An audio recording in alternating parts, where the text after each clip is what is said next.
I'm Sarah, and when I heard that monarchs travel thousands of miles each year, I got an idea. I decided to follow the monarchs on their round-trip, multi-generational, multinational migration to learn from, teach about, and help save one of the world's most unique natural wonders. This is the story of that migration.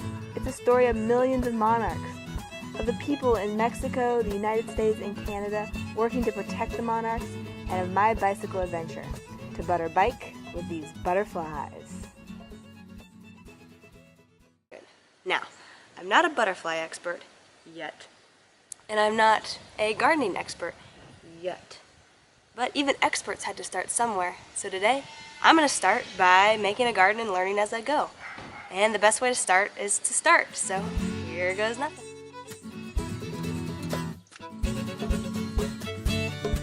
Before you can plant your garden, you need to find a spot and pull out all the grass and unwanted plants.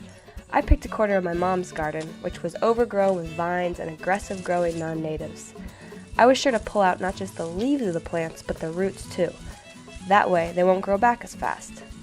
I also left the plants my mom really likes.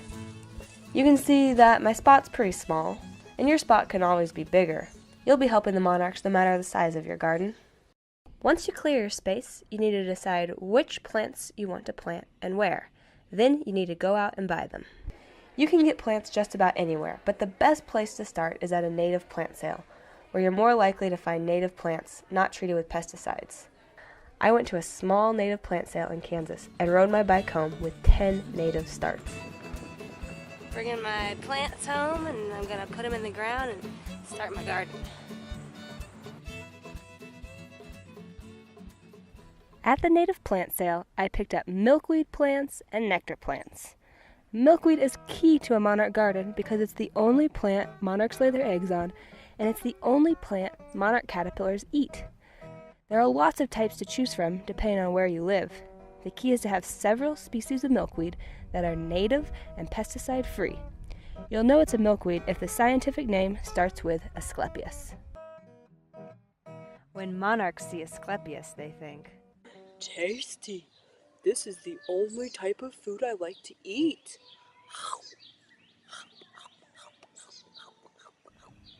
Now we can't forget about nectar plants. My garden also needs some nectar plants. Nectar plants make flowers and produce nectar, which feed adult monarchs and lots of other important pollinators. Again, there are tons of nectar plants to choose from. Best case scenario is to choose plants that are native, bloom at different times, and have a variety of colored flowers. That way, your visiting butterflies will have lots of options and lots of food all season long. And when they fly by your garden on their migration, they'll think, "Ooh la la! Those are beautiful. I bet the nectar is very, very delicious." okay, whoa, I'm getting ahead of myself. Before I can go from this to this, there's a few more steps, including chase your tail and pretend you're a chicken. Just kidding. It's time to put your plants in the ground. But first, you need to lay out your plants to get the spacing just right. Keep in mind that some gardens are very formal and have very structured plans, which will be good for schools that want the garden to look more organized. My garden's going to be a bit more chaotic, and some of the most exciting school gardens are the ones that are a bit less organized and full of surprises. One way isn't better than the other. Either way, when you are laying out your plants, keep in mind that different plants will thrive in different parts of the garden. In my garden, I put the plants that will grow the tallest, like Joe Pyeweed and the rigid goldenrod, towards the back. Then I put the shorter plants, like Missouri Evening Primrose, which acts like a creeping ground cover, near the front. I put the purple milkweed, which is the most shade tolerant, near the fence, where there is less sun. And I put the butterfly milkweed in the warmest, driest spot. No matter the location, remember to loosen up those roots before you put them in the hole to help stimulate growth. And don't forget to wish your new friends good luck. Once your plants are in the ground, you'll want to water them. Now in a few years, your plants will be well established and you won't have to water them because native plants are really hardy. But in the beginning, you want to help your starts out the best you can. Now, it might sound like I know what I'm doing, but don't worry, I really don't. I'm learning as I go, and I'm just doing the best I can. Some of my plants are probably going to die, but I'm not going to let that discourage me. Instead, I'm going to learn from my mistakes and figure out what works and what doesn't. Speaking of learning, remember to inspect your garden for signs that caterpillars and other animals are calling it home. When you see eaten plants, don't be sad. Do your happy dance. Not in the garden. Do your happy dance in a safe spot, because seeing eaten leaves means you are succeeding. The point of these gardens is to create habitat for hungry monarchs.